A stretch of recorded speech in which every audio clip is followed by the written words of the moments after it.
This is In the News in VOA Special English. The leaders of North and South Korea met this week. It was the first such meeting in 7 years and only the second since Korea was divided in 1953. South Korean President Roh Moo-hyun and North Korea's Kim Jong-il ended 3 days of talks in Pyongyang on Thursday. They signed a joint declaration to support peace and economic growth on the Korean peninsula. It says the South and the North will closely cooperate to end military hostilities and ease tensions. The two Koreas have been increasingly cooperative, but technically they are still at war. The North invaded the South in 1950. A truce halted military action 3 years later, but it was never replaced with an official peace treaty. The two leaders agreed to push for a treaty to declare an end to the war. They called for a 3- or 4-party meeting to reach that goal.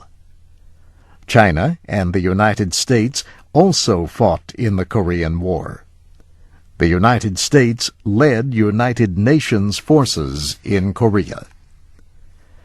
The 8-point declaration also includes a promise by the South and the North to cooperate in efforts to settle the nuclear issue on the Korean peninsula. The two sides say they will work to smoothly put into effect a June declaration and a February agreement reached in 6-nation talks. South Korean officials confirmed this is the first time Kim Jong-il has personally signed a document relating to the effort to end his nuclear weapons programs. United Nations Secretary-General Ban Ki-moon praised the agreement as an important step for improving peace and security on the Korean peninsula.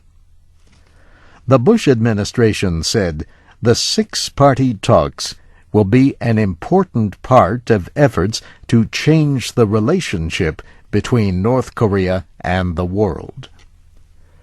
Earlier this week, North Korea agreed to disable its main nuclear centers and document all of its programs by the end of the year.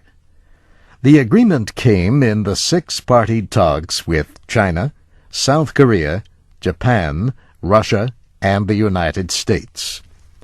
They are offering North Korea financial, diplomatic, security, and energy aid if it gives up its nuclear arms program.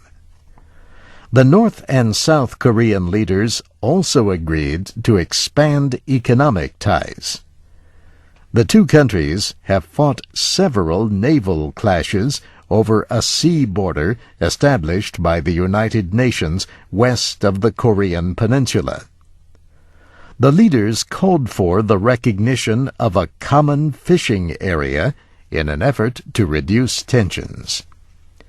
Their declaration also calls for the two Koreas to begin transporting goods by rail between Munsan in the south and Bongdong in the north, and they will begin a project to increase foreign visitors to North Korea's Mount Baekdu.